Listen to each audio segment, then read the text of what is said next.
기도의 힘 생각만 해도 응답받는다라는 저의 책 제6장입니다.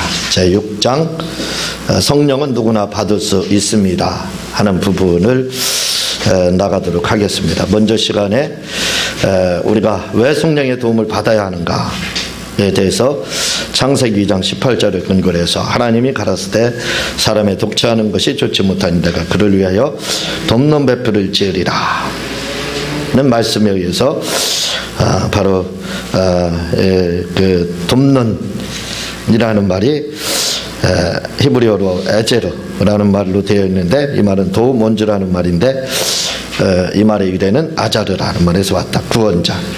그래서 우리가 성령의 도움을 받아야 된다 라는 말씀을 이렇게 드렸습니다. 성령의 도움을 받기 위해서 성령님께 민감하기 위해서는 귀가 얇은 사람이 아니라 사람의 말을 다른 사람의 말도 귀 기울일 줄 아는 사람이 바로 성령의 음성을 잘 듣는 사람이다. 잘 들을 수 있다. 이렇게 말씀을 드렸습니다. 오늘은 64페이지 세 번째 성경은 우리에게 성령의 도움을 받으라고 있습니다. 그러므로 우리는 성령의 도움을 받아야 하는 것입니다 라는 단락을 나가도록 하겠습니다. 성경에서 뭐라고 말씀하고 있느냐면 성령의 도움을 받아야 된다. 받아라 그렇게 명령을 하고 있습니다. 그러니까 이 명령은 거역할 수 없는 그 명령이라 이거죠. 그래서 반드시 우리가 성령의 도움을 받아야 되는데 마태복음 12장 28절을 보면 주님은 그러나 내가 하나님의 성령을 힘입어 귀신을 쫓아내는 것이면 하나님의 나라가 이미 너에게 임하였느니라 이렇게 말씀을 하고 있습니다. 그러니까 우리가 성령의 도움을 받아서 귀신을 쫓아내면 바로 하나님의 나라가 임하게 된다 이거죠. 이 말은 무슨 말이냐면 성령을 힘입어서 이렇게 되어 있는데 이 말은 바로 성령의 도움을 받으라는 말입니다. 그래서 우리가 성령의 도움을 받을 때 바로 그래야 성령의 도움을 받아야 된다 그 말입니다.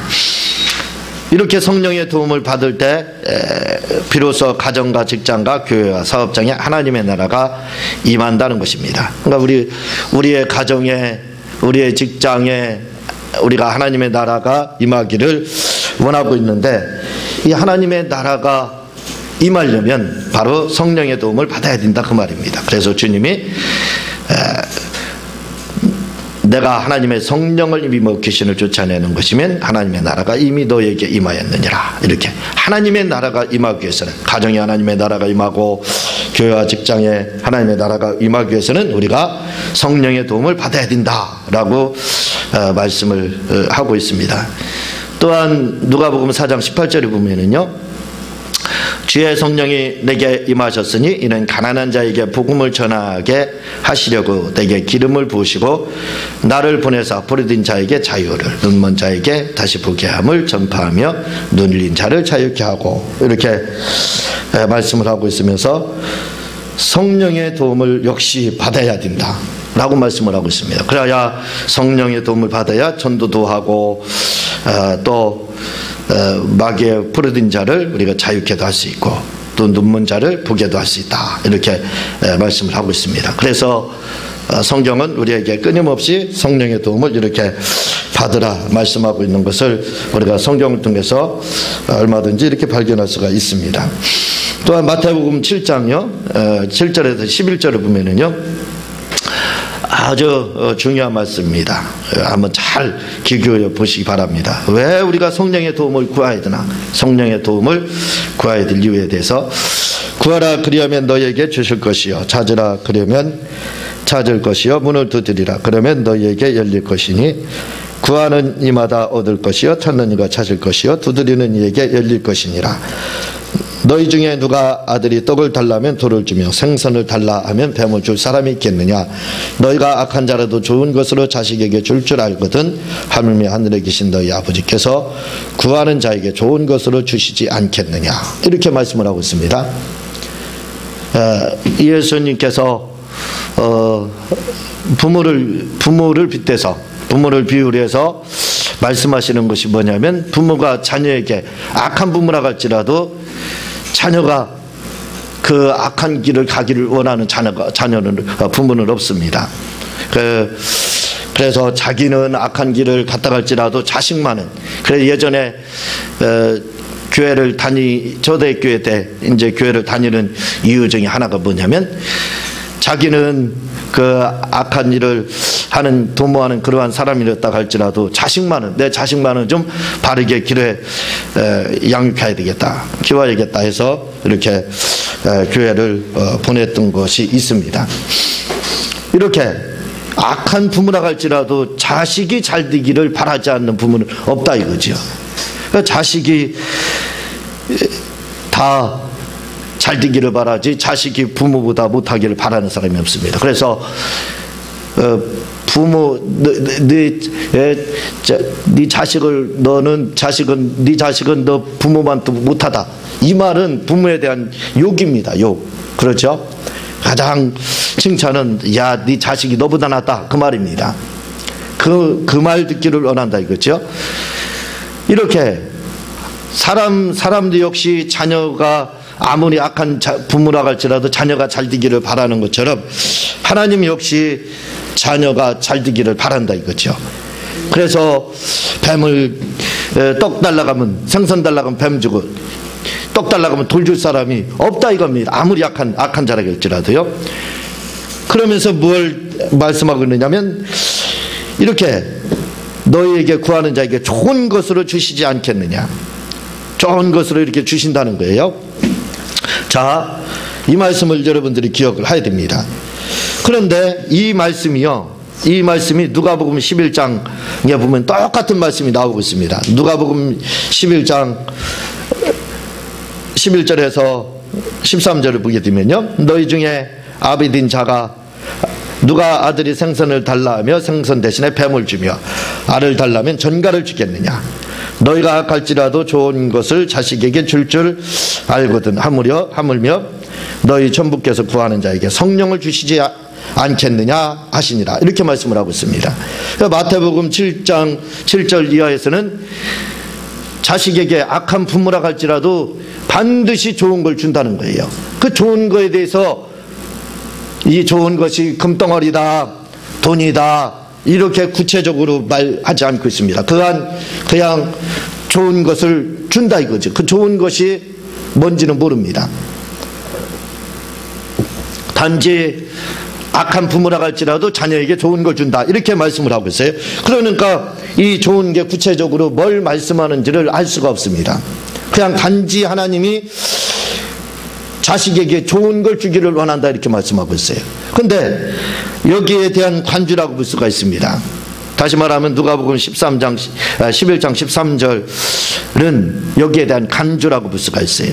뭐라고 되어 있느냐면, 너희가 악할지라도 좋은 것을 자식에게 줄 알거든 하물며 너희 천부께서 구하는 자에게 성령을 주시지 않겠느냐, 이렇게 말씀을 하고 있습니다. 그러니까 아들이 생선을 달라고 하면 뱀을 줄 사람이 없고, 떡을 달라고 하면 돌을 줄 사람이 없다. 좋은 걸 줄 거다. 무조건 좋은 걸 준다. 부모는 좋은 걸 주실 거다. 이렇게 말씀한 것처럼 하나님께서도 너희에게 좋은 것을 주실 거다.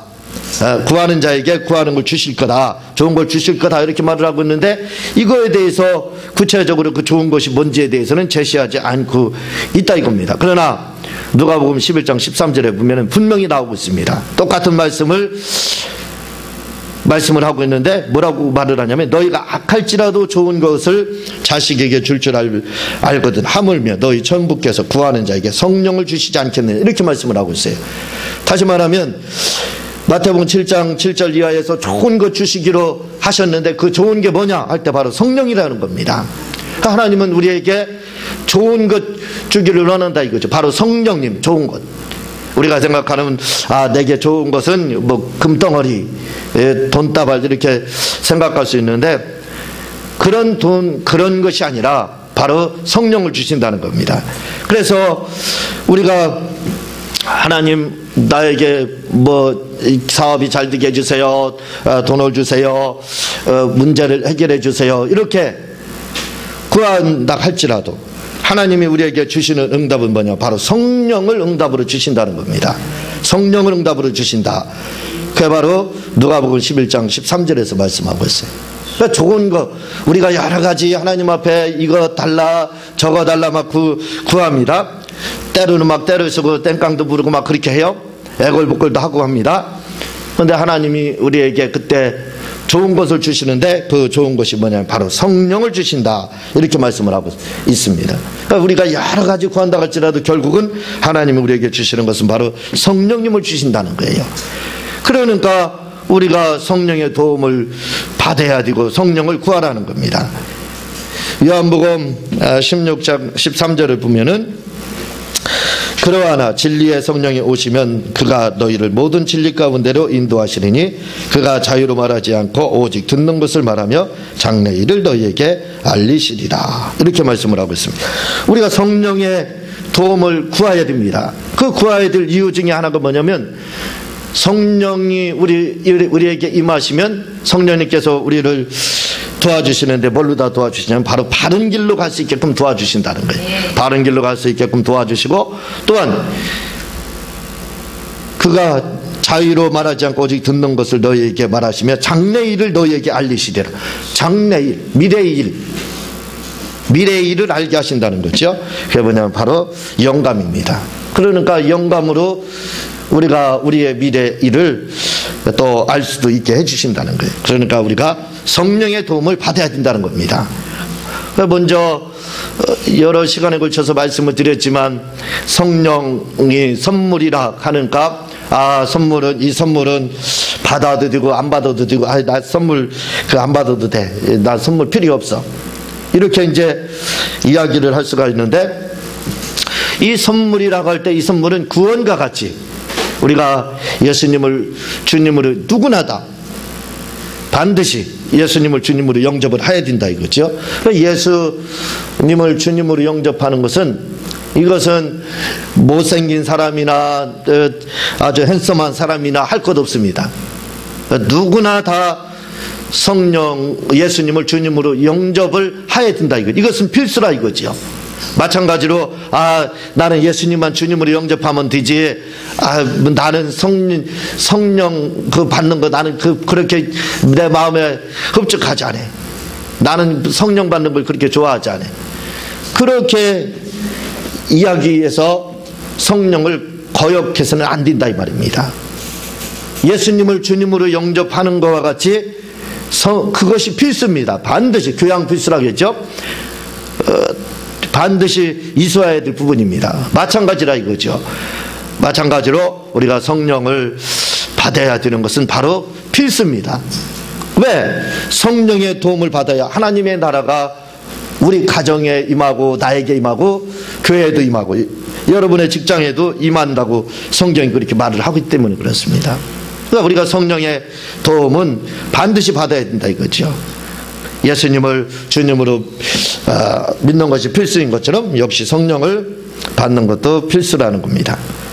또한 갈라디아서 5장 16절에 보면은 내가 이르노니 너희는 성령을 쫓아 행하라 그리하면 육체 욕심을 이루지 아니하리라 이렇게 말씀을 하고 있습니다. 육체의 욕심을 이기려면 성령의 도움을 받아야 된다. 성령을 쫓아 행해라 이렇게 역시 말을 하고 있습니다. 또한 갈라디아서 5장 25절을 보게 되면 만일 우리가 성령으로 살면 또한 성령으로 행할지니 라고 말씀을 하고 있어요. 성령으로 바울 사도 역시 우리에게 말씀하시기를 우리가 살기 위해서는 성령의 도움을 받아야 살 수 있으니 성령의 도움을 받으며 살고 무엇을 하든지 성령을 힘입어 살라고 이렇게 말씀을 하고 있습니다. 그러니까 기뻐해도 성령으로 주님과 같이 기뻐해야 되고 우리가 슬퍼해도 성령과 함께 성령으로 슬퍼해야 되고 성령으로 그렇게 살고 행하라. 바울 사도가 우리에게 이렇게 말씀을 하고 있습니다. 결국은 뭐냐? 성령의 도움을 받아야 된다는 겁니다. 또한 갈라디아서 5장 데살로니가전서 5장 19절에 보면은 성령을 소멸치 말라라고 말씀을 하고 있어요. 성령을 소멸치 말라 이렇게 말씀하고 있는데, 이것은 성령의 감동을 무시하지 말라, 다시 말하면 성령을 무시하지 말라 이렇게 말씀을 하고 있습니다. 그러니까 성령의 도움을 반드시 받으라는 거예요. 그래서 신약 성경에서 우리에게 당부하는 것이 뭐냐면, 그것은 반드시 성령의 도움을 받아야 된다는 겁니다. 전도를 해도 봉사를 해도 기도를 해도 우리가 또 기뻐해도 반드시 성령의 도움을 받아야 한다, 받아라 이렇게 말씀을 하고 있습니다. 그래서 우리는 성령의 도움을 받아야 된다 이거죠. 구약시대의 구약 사람들이 살 수 있는 길은 여호와의 이름을 부르는 겁니다. 여호와 하나님을 불러야 구약의 성도들이 살 수 있었습니다. 그러니까 구약에서 살 수 있는 길은 여호와 하나님을 불러야 살았습니다. 그리고 신약의 성도들이 살 수 있는 길은 예수님의 이름, 무조건 예수님의 이름을 부르는 자, 바로 그런 자가 살 수가 있습니다. 그러나 성령 시대이며 은혜 시대인 지금 우리가 살 길은 예수 믿으며 성령의 도움을 받아야 살 수 있는 것입니다. 무슨 말씀인가 이해가 되죠? 그러니까 바로 지금이 은혜 시대이고 성령 시대입니다. 성령 시대이며 은혜 시대인 지금 우리가 살 길은 어떤 길이냐? 예수님을 믿고 그 다음에 성령의 도움을 받아야만이 살 수 있는 시대가 바로 지금 시대다 이렇게 말씀을 하고 있습니다. 그 네 번째 보게 되면은 왜 성령의 도움을 계속 구해야 하는가?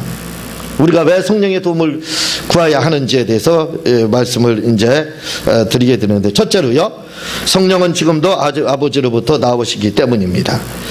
요한복음 15장 26절에 보면 내가 아버지께로서 너희에게 보낼 보혜사 곧 아버지께로서 나오시는 진리의 성령이 오실 때 그가 나를 증거하실 것이요.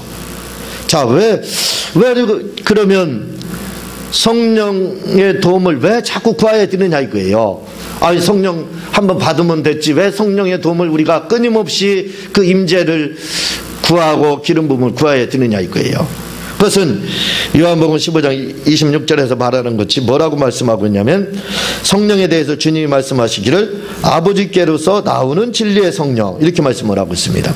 아버지께로서 나오시는 진리의 성령 이렇게 말씀하고 있는데, 이 나오시라는 말을 헬라어로 보게 되면 뭐라고 되어 있냐면 에코포뇨오마이 이렇게 되어 있습니다. 근데 이 뜻은 뭐냐면 뭐뭐로부터 나오다, 떠나다, 아버지로부터 떠나다, 아버지로부터 나오다 이렇게 되어 있습니다.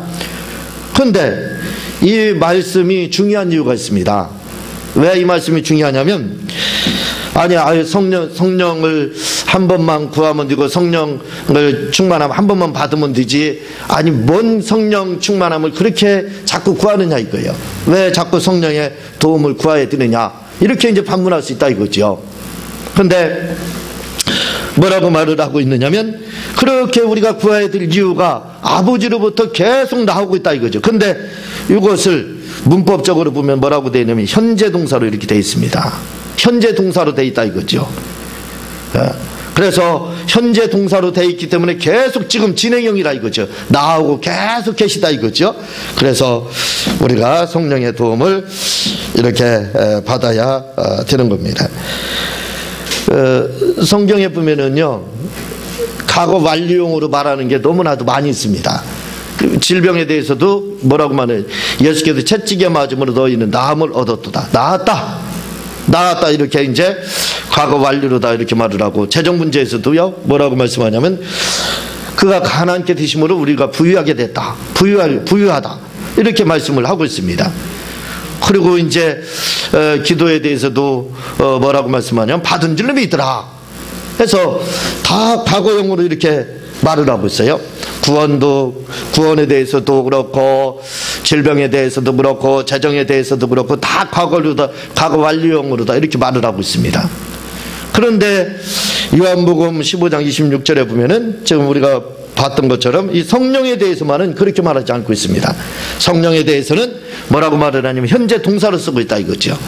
계속 진행 중이라는 겁니다. 계속 나오고 있다는 거예요. 그러니까 우리가 성령의 도움을 계속 받아야 된다는 거예요. 그래서 성령을 우리가 계속 구해야 되는 겁니다. 둘째로요, 성령의 충만함을 계속 유지하기 위해서 성령을 구해야 합니다. 성령의 충만함을 계속 유지하기 위해서 우리가 성령 충만함을 구하라는 거예요. 에베소 5장 18절 말씀이 뭐라고 되어 있냐면, 술 취하지 말라, 이는 방탕한 것이요 오직 성령의 충만함을 받으라, 이렇게 말씀하고 있습니다. 그래서 어떤 분들은 뭐라고 말씀하냐면, 왜 이 말을 바울 사도가 했느냐 이렇게 할 때, 술 취하는 모습과 성령 충만한 그 모습이 비슷하기 때문에 그렇다, 이제 그렇게 말하는 분들이 계시다 이거죠. 그래서 성령 충만한 모습과 술 취하는 모습이 비슷하기 때문에 그것을 표현하기 위해서 이렇게 바울 사도가 기록했다라고 이야기를 하는데, 이 케네세기 목사님 책을 보면은 이 부분에 대해서 다르게 표현을 하고 있습니다. 다르게 뭐라고 말씀하고 있느냐면, 이 술 취하지 말라 이 부분을 헬라어 전문가의 말을 이제 도용해서 말씀을 하고 있는데, 이 뜻은 뭐냐면 성령으로 충만함을 계속 받으라, 이러한 뜻인데, 그 뜻은 무슨 뜻이냐면, 우리가 성령의 충만함을 계속 유지하는 것과 술 취하는 거하고 똑같다는 겁니다. 그러니까 술 취한 상태와 또 성령 충만한 상태가 같아서가 아니라, 성령 충만함을 받는 방법과, 그러니까 성령 충만함을 계속 유지하는 그 상태와, 그리고 술에 계속 취하는 상태가 같다는 겁니다. 그걸 설명하는 거라는 거예요. 그래서 뭐라고 말씀하고 있느냐면, 이제 그 술을 취하려면 술 한 번만 먹고, 술 한 번 먹어서 그 술이 계속 취하냐 이거예요. 그렇잖아요. 알코올 중독자들이 계속 취해 있습니다. 제가 어디로 이렇게 좀 갔다 왔어요. 어디 장애인 선교에 이렇게 갔다 왔는데, 막 그 장애인들이 이제 목사님이 이 얘기를 이렇게 말씀을 하는가, 어떤 장애인은 뒤로 벌러덩 누워서 자는 거예요. 누워서 자고 있어요. 그러다가 이제 장애인 모여서 이제 특송을 하게 됐습니다. 그랬더니 부시시시 일어나요. 일어나더니 특송을 하는데, 문제 막 박수를 치며 막 춤을 추며 찬양을 하는데, 그 알딸딸한 그 기분으로다 막 찬양을 하는데 또 얼마나 열정적으로 하는지 몰라요. 제가 그걸 보면서 느낀 게 있습니다. 뭘 느꼈냐면, 그분들이 마치 그 몽롱한 상태, 다시 말하면 술에 취해 있는 그 상태 같은 그런 느낌이 들었어요. 그런 상태에서 하나님을 찬양하는데 또 얼마나 또 그게 은혜가 되는지 몰라요. 그러니까 말씀 들을 때는 거의 반은 조는 겁니다. 반은 정신이 이제 없는 상태로 그렇게 하다가 이제 찬양으로 막 하나님 앞에 영광 돌리게 되니까 벌떡 일어나더니 그 알딸딸한 기분으로 막 찬양을 하는 거예요. 하나님 앞에. 마치 이 술 취하지 말라, 어제 술 취하지 말라, 이는 방탕한 것이 오직 성령의 충만함을 받으라, 이 말씀에서 성령의 충만함을 받는 그 방법과 술 취하는 방법이 같다는 겁니다. 그래서 바울 사도가 이 말씀을 인용해서 썼다는 거예요. 다시 말하면, 술을 한 번 먹어서 술을 취하기 위해서는, 알코올 중독자가 되기 위해서는 한 번 먹어서 알코올 중독자가 되는 경우는 없어요. 그렇죠. 알코올 중독자는 오늘도 술 먹고 낮에도 먹고 저녁에도 먹습니다. 그리고 그 다음날 일어나서 또 먹어요. 그렇죠. 빈속에 술을 또 먹고, 또 그러고 나서 그걸로 끝나느냐? 그렇지 않습니다. 그렇게 술 먹고 그날 저녁에 또 먹고, 그러니까 계속 술에 찌들어 있습니다. 그러니까 술 취한 상태가 어떻게 돼요? 계속 유지가 되는 겁니다. 술 취한 상태가 계속 유지되는 거예요. 마치 그거라는 거예요. 우리가 성령 충만한 상태를 유지하는 방법은 바로 성령 충만함을 한 번 받아가지고 계속 성령 충만하지 않잖아요. 마찬가지입니다. 술 한 번 먹어가지고 알코올 중독자가 될 수 없는 거예요. 알코올로 다 충만할 수가 없다 이겁니다. 그러니까 알코올 중독자로 충만하기 위해서는 계속 아침에도 먹고 저녁에도 먹고 그 다음날도 먹고 그 다다음날도 먹고 계속 먹어야 계속 술에 충만하죠. 알코올 중독자가 된다 이거죠. 마찬가지라 이거죠. 우리가 성령의 충만함을 받기 위해서는 바로 그 상태가 되어야 된다는 겁니다. 성령의 충만한 상태가 유지하기 위해서는 마치 술을 계속 먹어야 이 알코올 중독자가 되는 것처럼 그렇게 성령을 계속 구하야 성령을 계속 구하야 바로 성령 충만한 자가 될 수 있다는 겁니다. 그걸 이야기하는 것이 에베소 5장 18절 이렇게 견해세교 목사님이 말씀을 하고 있습니다. 5번에 보면 제가 성령의 도움을 구하게 된 계기가 있습니다. 조금 읽어드릴게요. 2004년 5월 우리 교회에서 장수학교를 하게 되었습니다. 우리 2004년도에 우리가 장수학교를 하게 됐는데 이제 장수학교를 하게 되면 좋은 일들이 많이 있다는 거예요. 그래서 이제 장수학교를 시작을 하게 됐습니다. 그 장수학교를 통해서 만난 분이 우리 신세균 권사님이 그래서 지금까지 이렇게 같이 신앙생활 잘하고 있습니다. 지금은 하지 않고 있는데 근데 이제 장수학교 오전에 예배드리고 점심 우리가 식사 대접하고 그 다음에 야외로 다 나갔습니다. 야외로 나갔는데 그때 이제 야외로 나가다가 누구를 좀 태우려고 갔는데 문을 열었어요. 언덕백이 있죠. 그 문을 열었는데 그만 문이 뚝 떨어졌습니다. 봉구차 연문이 떨어졌어요. 그래서 이제 야외 예배는 가지 못하고 돈은 없죠. 그래서 이제 이걸 좀 고치려고 아는 카센터로 이렇게 가게 됐습니다. 그래서 이제 이걸 고치려고 하는 중이었는데 제가 막 가는 그날이요. 제가 가서 거기서 앉아 있는데 갑자기 막 그 집이 난리가 났습니다. 카센터 사무실이 막 난리가 났어요. 우당탕 소리가 나고 막 그래요. 그래서 왜 그러나? 그냥 저는 옆에서 지켜보고 있었습니다. 그러고 나서 이제 상황 종료가 됐어요. 상황 종료가 됐는데 뭐라고 이야기를 하냐면 그 주인 여자 집사님이 뭐라고 말씀을 하고 있느냐면 지금 자기들에게 문제가 있었다는 겁니다. 무슨 문제냐면 세금 지불을 했다는 거예요. 세금 납부를 했는데 이 구청에서 이 세금 처리가 안 됐다는 거예요. 세금 처리가 되지 않아 가지고 그래서 그 세금은 냈는데 그런데 그 영수증을 가지고 있는 사람이 다른 사람이 그 영수증을 가지고 있었는데 연락이 이렇게 해도 안 되고 저렇게 해도 안 되고 수소문해도 연락이 안 되더라는 거예요. 그래서 이 집사님이 뭘 했냐면 이분이 큰 교회 다니시는 그 목사님, 교회 다니시는 집사님인데 그때 마침 부목사님이 새로 부임을 했는데 뭐라고 이야기했냐면 성령의 성령님 임하옵소서 이걸 하더라는 겁니다. 성령님 임하옵소서 이 말을 가르치더라는 거예요. 그래서 이분이 연락도 안 되고 그래서 3일 전부터 성령님 이 문제 위에 임하옵소서 이 문제 위에 임하옵소서 이렇게 기도했다는 거예요. 그런데 그렇게도 연락이 안 되던 분이 성령님 임하옵소서 성령님 이 문제 위에 임하옵소서 했는데 바로 제가 그날 앉아 있을 때 그 사람이 당사자가 온 겁니다. 그 영수증을 가지고 그날까지 이 문제 해결하지 않으면 다시 300만 원을 지불해야 된다는 거예요. 근데 이게 전화로도 연락도 불통이고 전화도 안 되고 했었는데 제가 거기 가서 그걸 목격하고 했던 거예요. 그걸 가고 난 다음에 이제 그 문제가 해결된 다음에 설명을 해주는 거예요. 사실 이런 일이 있었습니다. 그래서 오늘 응답을 이렇게 받았습니다. 그리고 또 그렇게 기도한 지 3일 만에 그뿐만 아니라 다른 응답도 많이 받았다는 거예요. 그래서 제가 깜짝 놀랐습니다. 이 좋은 것. 그래서 제가 그때부터 이제 구한 게 있어요. 성령님 내 돈 위에 임하옵소서. 그때 우리가 굉장히 어려웠거든요. 카센터 지불하는데 돈이 당시 8만 원이었습니다. 3만 원밖에 없어서 3만 원만 지불하고 5만 원은 지불을 못한다고 그랬어요.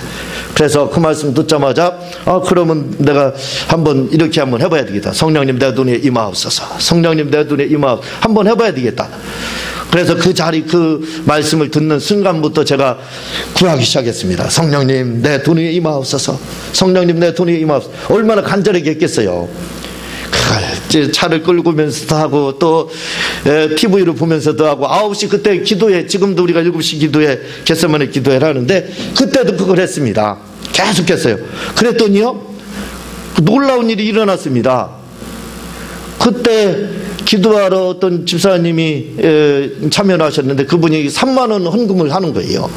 그리고 기도회가 끝났는데 그분이 어떤 남자 집사님인데 그분이 갑자기 찾아왔어요. 그러더니 자기 집으로 이렇게 모시고 가더니 수표를 가지고 오는 겁니다. 한 다발을 가지고 오더니 뭐라고 그러냐, 목사님 돈 필요하지 않느냐고. 그래서 돈 필요하다고. 돈 필요하지 않은 사람이 누가 있습니까? 돈 필요하다고 그랬더니 10만 원짜리 수표를 주는 거예요. 그리고 그 다음날 신방이 있어서 이렇게 갔는데 또 이 헌금하지 않을 분이 헌금을 했어요. 그래서 그분이 또 2만 원을 헌금을 했습니다. 갑자기 15만 원이 생긴 거예요. 사실은 그 카센터에 나머지 돈을 갚을 생각을 하지 못했어요. 언제 갚을지 약속을 드릴 수가 없었습니다. 왜냐하면 우리가 돈이 없었거든요. 그런데 단 하루 만에 그 문제가 해결이 된 거예요. 그래서 그 다음부터 제가 이제 구하기 시작한 게 뭐냐면 다른 기도 일치하지 않았습니다. 맛들렸어요. 재미 들렸어요. 그래서 계속 구했습니다. 성령님 내 돈 위에 임하옵소서. 내 돈 위에 임하옵소서. 이걸 5월달부터 시작해서 9월달까지 했어요. 그런데 좀 믿겨지지 않는 일들이 일어나는 겁니다. 그렇게 어렵고 힘들었는데 그렇게 할 때마다 돈이 조금씩 오는 거예요. 그래서 오직 돈이 막 계속 많은 돈이 오는 게 많은 돈, 큰 돈이 아닙니다. 그래서 작은 돈이 이렇게 오기 시작하는데 끊임없이 오더라 이거죠. 그래서 제가 아는 목사님들에게 그걸 간증을 했습니다. 목사님 제가 성령님 내 돈 위에 임하옵소서 하니까 막 돈이 옵니다. 좋은 일이 막 생깁니다. 그랬더니 못 믿겠다는 거예요. 저는 그걸 계속 그렇게 구하다가 그 이유를 알았습니다. 왜 성령의 도움을 구해야 되는지를 그 이유를 알게 됐어요. 그것은 우리 순복음에는 그 한마음 큰 잔치가 있어요. 강원도 홍천에서 대명폰도를 빌려가지고 1년에 한 번씩 이렇게 하는데 그때 당시 총회장 목사님이 강사님으로 오셨는데 저녁에 말씀하시는데 뭐라고 말씀하시냐면 성령님이 어떤 분이신지 아냐고. 누구나 다 알지요. 그분이 왜 오셨는지 아십니까? 묻는 겁니다. 다 목사님들이에요. 모르는 분 하나도 없어요. 근데 그분이 말씀하시는 게 뭐냐면 바로 돕기위해서 오셨습니다. 파라클레토스 돕기위해서. 돕는 자입니다. 그 말이 별거 아니에요. 여러분들 하도 많이 들어가지고 그 말이 그렇게 들릴 수 있다 이거죠. 근데 저는 그 말씀을 듣고 깜짝 놀랐습니다. 그렇구나. 성령님이 돕기 위해서 오셨구나. 아는 말씀이에요. 그런데 그것이 충격으로 왔습니다. 나를 돕기 위해서 오셨구나. 그래서 내가 성령님께 도움을 구하니까 성령께서 이렇게 나를 도와주셨구나. 그때서야 알았습니다. 내가 성령님 내 돈에 임하옵소서 하면 돈이 온 이유를 그래서 알았던 거예요. 이 책에는 더 자세한 내용들이 이렇게 기록이 되어 있습니다. 나머지 부분들은 여러분들이 책을 좀 참고해 주시면 더 아마 은혜가 될 겁니다. 다음 시간에 다음 부분을 계속해서 나가고 제가 주님 가르친 기도로 기도하고 주님 가르친 기도로 마치도록 하겠습니다.